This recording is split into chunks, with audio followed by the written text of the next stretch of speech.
ओम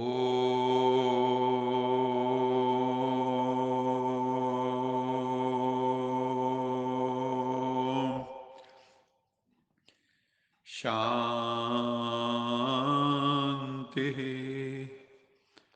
सत्यम शिवम सुंदरम सच्चिदानंद स्वरूप सत श्री अकाल मूर्त परम पिता परमात्मा के परम प्रिय संतान, प्यारे भाइयों तथा बहनों,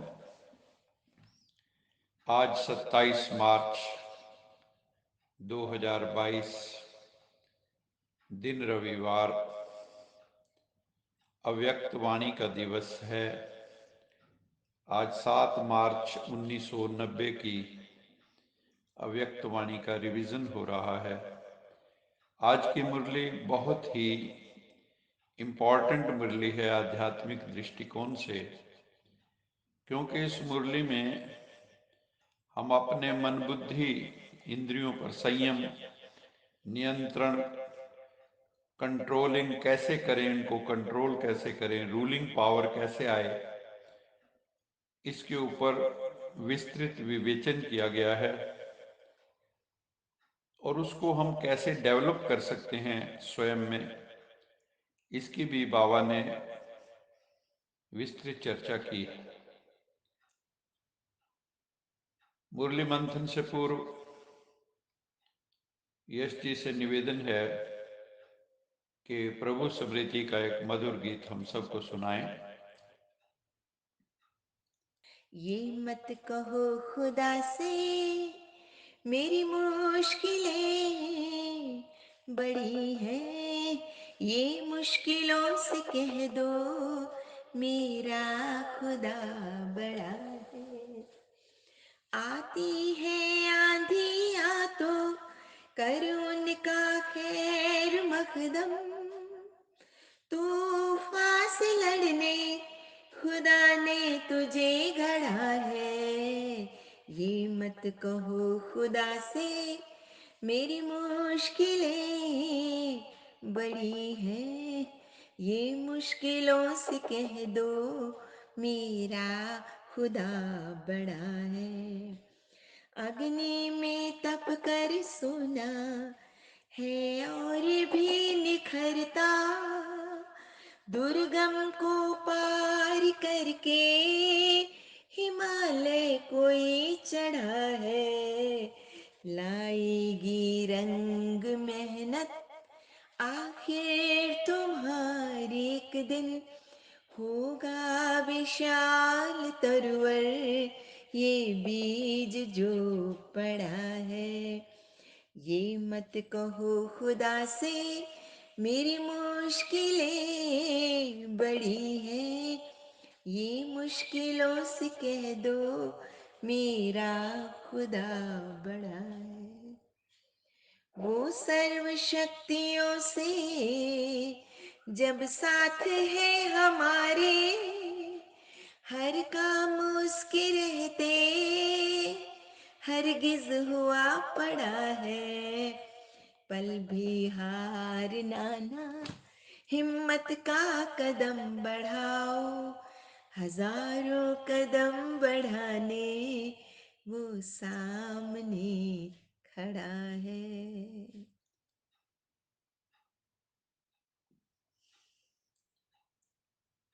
आज की मुरली में बाबा ने कहा कि आज परम स्नेही परम पिता परमात्मा सदाशिव हरेक बच्चे में विशेष 2 बातें चेक कर रहे हैं।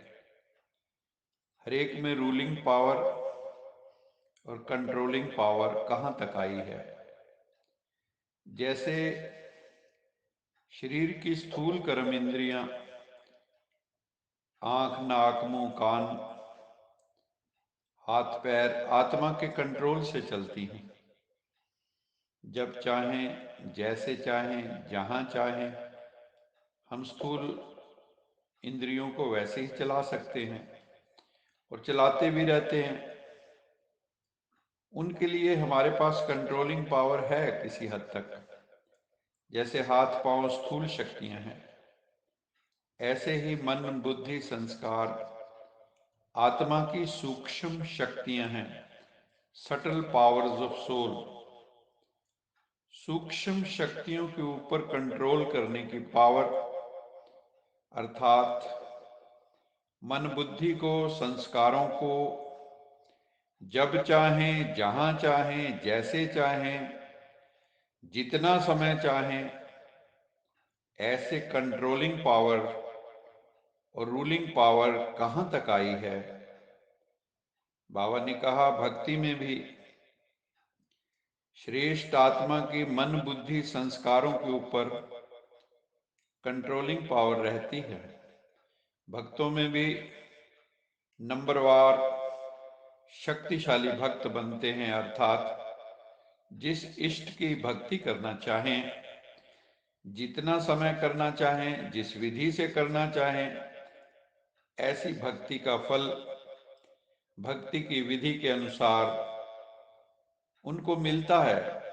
वो फल क्या होता है? संतुष्टता, एकाग्रता, शक्ति और खुशी की प्राप्ति भक्त भी करते हैं, क्योंकि वो विधि पूर्वक भक्ति करते हैं और मन बुद्धि किसी हद तक उनके नियंत्रण में होती है। और अभी हम जो बाबा के बच्चे हैं, इस संगम युग का छोटा सा एक जन्म ये सारे कल्प के सर्व जन्मों का आधार मूर्त है। आज भगवान शिव चेक कर रहे थे कि आदि से लेकर अब तक, जिस दिन से जो ज्ञान में आया है, तब से लेकर आज तक योगी जीवन में जो हमने योग का जीवन धारण किया है, उसमें रूलिंग पावर और कंट्रोलिंग पावर आदि से लेकर अब तक सदा रही है या नहीं रही है, कितनी परसेंटेज में रही है। विशेष 3 सूक्ष्म शक्तियों मन बुद्धि संस्कार पर अगर किसी का कंट्रोल है, मन बुद्धि संस्कार पर, तो बाबा कहते हैं उसको कहेंगे स्वराज्य अधिकारी। उसका सेल्फ रूल है इंद्रियों पर। तो ये सूक्ष्म शक्तियां ही जो स्थूल कर्म इंद्रियों को संयम और नियम में चला सकती हैं। तो इसकी रिजल्ट बाबा ने क्या देखी? जब, जहां और जैसे, इन तीनों बातों में अभी यथाशक्ति हैं। सर्वशक्ति संपन्न नहीं, लेकिन यथाशक्ति संपन्न है हर आत्मा अपनी अपनी योग्यता के अनुसार। जिसका जितना स्व पर राज्य है, सेल्फ पर रूल है, अर्थात स्व को चलने और सर्व को चलाने की विधि आती है, वही नंबर आगे लेता है। अगर यथाशक्ति है तो पीछे रह जाता है, और अगर सर्व शक्तियां हैं तो आगे निकल जाता है। जिसको स्वयं को चलाना और चलना आता है, वह दूसरों को भी सहज चला सकता है, अर्थात उसे हैंडलिंग पावर आती है। ह्यूमन हैंडलिंग भी साधारण बात नहीं, बिहेवियरल कंट्रोल भी साधारण बात नहीं, मन बुद्धि का नियंत्रण भी साधारण बात नहीं। तो बाबा कहते हैं जो अपनी सूक्ष्म शक्तियों को, मन बुद्धि संस्कार को हैंडल कर सकता है, वो दूसरों को भी हैंडल कर सकता है। कई बच्चे ऐसे हैं जो शिव बाबा को जानना, बाबा का बनना, बाबा से प्रीत की रीत निभाना, ये बहुत सहज अनुभव करते हैं। कुछ भी कठिन नहीं लगता उनको। लेकिन जो हमारा ब्राह्मण परिवार है, साधकों का परिवार है, योगियों का परिवार, उन ब्राह्मण आत्माओं के साथ चलना, इसमें उन्हें मेहनत लगती है। इसका कारण क्या है? जैसे आपके दिल में उनके प्रति श्रेष्ठ भावना है, वैसे ही आपकी शुभ भावना का रिटर्न दूसरे द्वारा भी प्राप्त होता है। जैसे गुंबज में आवाज करते हो तो वही आवाज लौट कर आपके पास आती है। तो जैसे बाबा के प्रति अटूट अखंड अटल प्यार है, बाबा के प्रति श्रेष्ठ भावना है, निश्चय है, ऐसे ब्राह्मण आत्माएं नंबरवार होते हुए भी वैरायटी चलन, उनका चाल चलन, वैरायटी संस्कार देखकर प्यार करते हैं, तो वो अटूट और अखंड नहीं होता। परमात्मा से तो अटूट अखंड प्यार होता है, लेकिन आत्माओं से नहीं होता, क्योंकि हम उनके स्वभाव संस्कार को देखने लगते हैं, उनके चाल चलन को देखने लगते हैं। हमें कई बातें पसंद नहीं आती हैं, तो हमारा उनके प्रति स्नेह कम हो जाता है। किसी भी आत्मा के अपने प्रति व दूसरों के प्रति चाल चलन व संस्कार दिल पसंद अगर नहीं है, हमारे दिल पसंद, तो प्यार की फिर परसेंटेज कम हो जाती है। बाबा ने हर आत्मा को विशेष चुनकर, सिलेक्ट करके ईश्वरीय परिवार में लाया है। Every soul is a special soul and selected by God himself. अपने आप यहां नहीं आए हो आप, आपको बाबा ने भेजा है, बाबा ने लाया है आपको। तो बाबा को सामने रखो, शिव बाबा को। अगर हम बाबा को सामने रखेंगे और समझेंगे बाबा के बच्चे हैं, इन्होंने भगवान को पहचाना है, तो हमें उस आत्मा से भी आत्मिक प्यार हो जाएगा। किसी भी आत्मा की कोई बात आपको पसंद नहीं आती, तभी तो प्यार में अंतर आता है। उस समय बुद्धि में ये रखो कि इस आत्मा को बाबा ने पसंद किया है, अवश्य कोई ना कोई बहुत बड़ी विशेषता होगी, तब तो भगवान ने पसंद किया है। सबसे बड़े से बड़ा गुण कौन सा है, सबसे बड़े से बड़ी विशेषता कौन सी है? जिसने भगवान को पहचान लिया, उसकी दृष्टि सोचो कितनी पावरफुल दृष्टि है। तो बाबा कहते हैं ये सबसे बड़ा गुण है कि भगवान को पहचानने की बुद्धि और भगवान का बनने की हिम्मत है। बाप से प्यार करने की विधि है, जो सारे कल्प में धर्म पिताओं में भी नहीं, राज्य नेताओं में भी नहीं, धनवानों में भी नहीं, सन्यासियों में भी नहीं, लेकिन उस आत्मा में है कि उसने भगवान को पहचान लिया। महाभारत में भी दिखाते हैं कि भीष्म पितामह पांडवों ने पहचाना, लेकिन कौरवों ने नहीं पहचाना।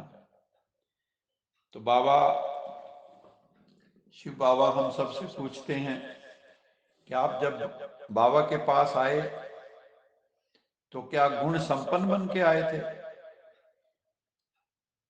क्या शिव बाबा ने आपकी कमजोरियों को देखा, बल्कि हिम्मत बढ़ाई हर बच्चे की, और ये कहा शिव बाबा ने हम बच्चों को, बाबा ने, आप मेरे थे, मेरे हो और सदा मेरे रहेंगे। तो इसी तरह हमें भी फॉलो फादर करना चाहिए। जब विशेष आत्मा समझकर हम किसी को भी देखेंगे, संबंध संपर्क में आएंगे, तो शिव बाबा को सामने रखने से आत्मा में स्वतः ही स्पिरिचुअल लव इमर्ज हो जाएगा। आपके स्नेह से सर्व के स्नेही बन जाएंगे, और आत्मिक स्नेह से सदा सभी द्वारा सद्भावना, सहयोग की भावना स्वतः ही आपके प्रति दुआओं के रूप में, ब्लेसिंग्स के रूप में प्राप्त होंगी। इसको कहा जाता है रूहानी, यथार्थ, श्रेष्ठ हैंडलिंग। तो हमें सोल्स को कैसे हैंडल करना है वो भी सीखना पड़ेगा। फिर बाबा ने एक बहुत ही इंपॉर्टेंट क्वेश्चन का आंसर दिया कि बच्चों में 3 शब्दों के कारण कंट्रोलिंग पावर, रूलिंग पावर कम हो जाती है। वो 3 शब्द कौन से हैं? वो 3 शब्द हैं, ये तीनों इंग्लिश के शब्द। बाबा ने कहा, एक है वाई, क्यों, हम प्रश्न चिन्ह लगाते हैं, व्हाट, क्या। और तीसरा बाबा ने कहा वांट, डिमांड। मुझे ये चाहिए, मुझे ये चाहिए, मुझे ये चाहिए। तो क्यों, क्या और डिमांड, मांग, वांट, ये तीन शब्द खत्म करके एक शब्द याद कर लो। बाबा ने कहा वाई आए मन में, वाई, तो एक ही शब्द बोलो, वाह। वाई की जगह क्या बोलना है, वाह। वाट शब्द आए तो भी बोलो वाह, और वांट शब्द आए तो भी बोलो वाह। तो वाह बाबा वाह, वाह रे मैं, और वाह ड्रामा वाह। सिर्फ वाह बोलो तो ये तीन शब्द खत्म हो जाएंगे, वाई, वाट एंड वांट। ये तीन शब्द बैलेंस को बिगाड़ देते हैं, बुद्धि को नचाने लगते हैं, बंदर जैसा बना देते हैं, मंकी माइंड। बंदर आराम से फिर बैठ नहीं सकता, एक ब्रांच से दूसरे ब्रांच पे कूदता रहता है, जंपिंग एटीट्यूड हो जाता है, एक विषय पर एकाग्र नहीं कर पाते। बाबा ने कहा बंदर और कुछ ना भी हिलाए तो पूंछ को ही हिलाता रहता है। तो यहाँ पे भी लोग कहते हैं मेरी पूंछ नहीं हो रही, मुझे कोई पूछता नहीं, यही बंदर की पूंछ। तो बाबा ने कहा तो इसमें भी बैलेंस ना होने के कारण बाबा द्वारा हर कदम में जो दुआएं मिलती हैं वो आत्मिक स्नेह के कारण, परिवार द्वारा जो दुआएं मिलती हैं उससे बच्चे वंचित हो जाते हैं। इसलिए इन तीन शब्दों को समाप्त करके वाह वाह करते रहो हर वक्त, वाह गुरु, वाह गुरु, वाहे गुरु। जैसे बाबा से संबंध रखना आवश्यक है, ऐसे ईश्वरीय परिवार से संबंध रखना भी अति आवश्यक है। ऐसे नहीं समझने कि बाबा तो हमारा है, हम बाबा के हैं, लेकिन सबसे संबंध भी रखना है। ये भी पास विद ऑनर की निशानी नहीं है कि अगर हम अपने को सन्यासियों की तरह अलग कर लें, क्योंकि हम सन्यासी नहीं हैं, हम पलायनवादी नहीं हैं, हम एस्केपिस्ट नहीं हैं। हमें सबके बीच में रह के कमल फूल की तरह रहना है। हम विश्व से किनारा करने वाले नहीं हैं, बल्कि विश्व का सहारा बनने वाले हैं। हम तो प्रकृति का भी सहारा बनने वाले हैं योग की शक्ति से।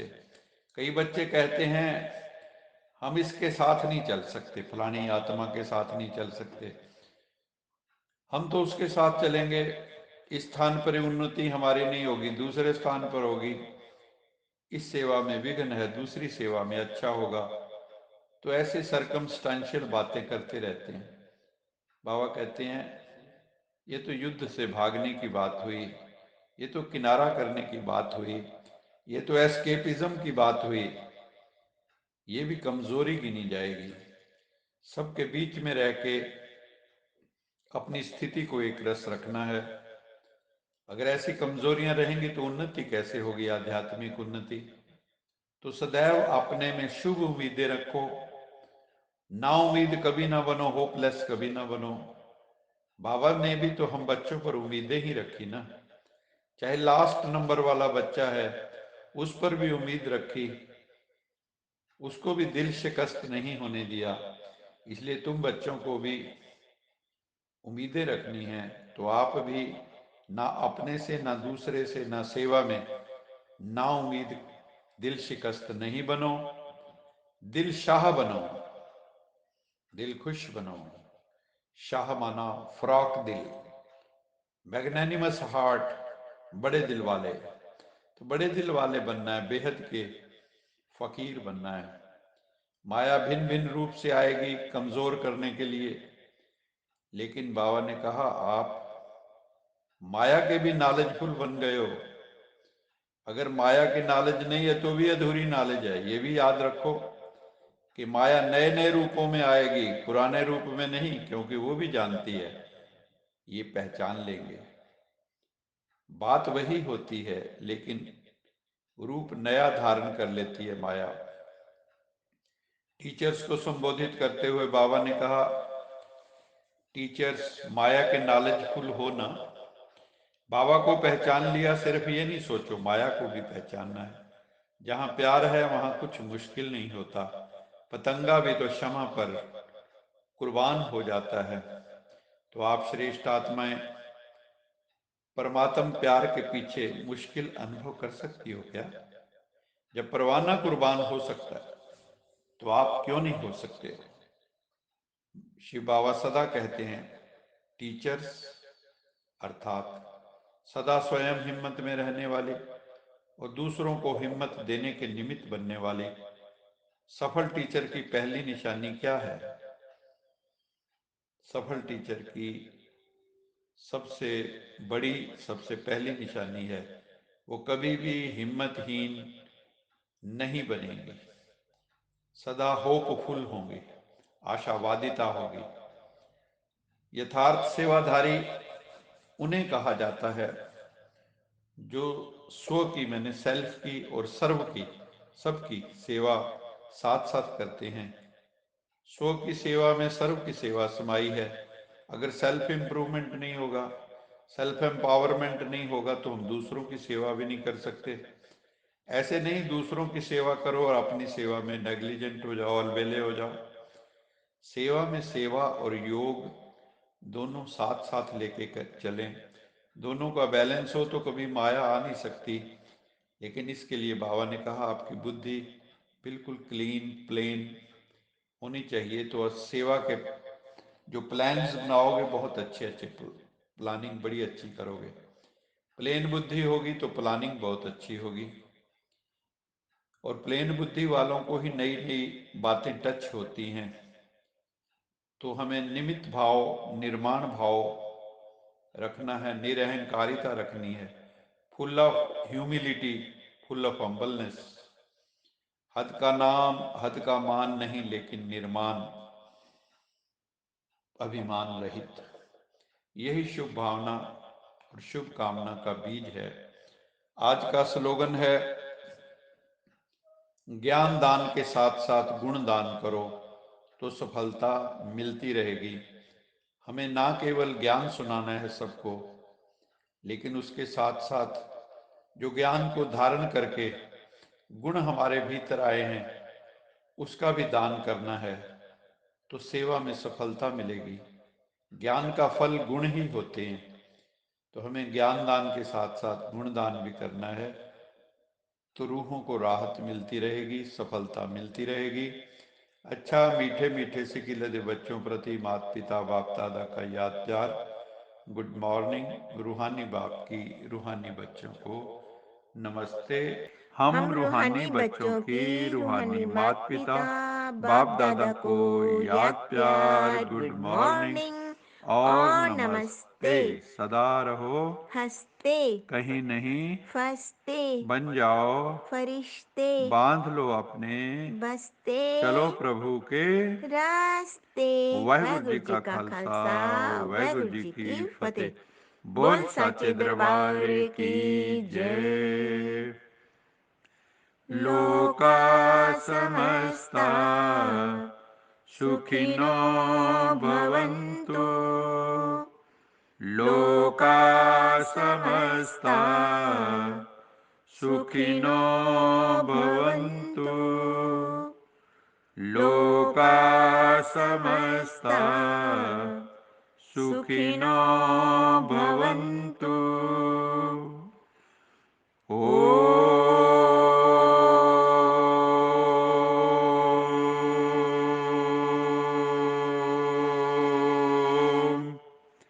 शांति शांति शांति शांति शांति।